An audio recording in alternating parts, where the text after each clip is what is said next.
Bismillahir Rahmanir Rahim. We have received a question.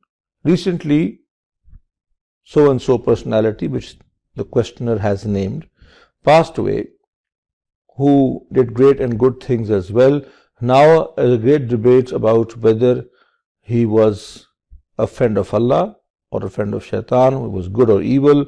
Please throw some light, shed some light on this. I will not name names. It's not up to me to name names. But I'll tell you one thing. Allah subhanahu wa ta'ala is free from all defects. His messengers, His Rasul, and the Anbiya, the Rusul, they were also protected from sin.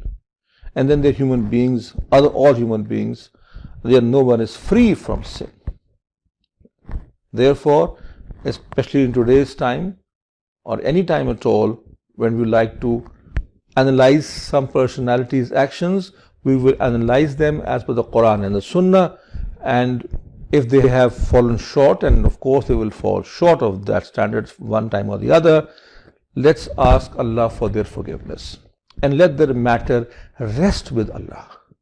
Let's not take this matter of Jannah and Jahannam in our hands, and let the people do what their job is. And our job is to focus on our own tazkiyah, to focus on our own lives, our own actions, and to make dua to Allah that may Allah forgive their actions and also our actions.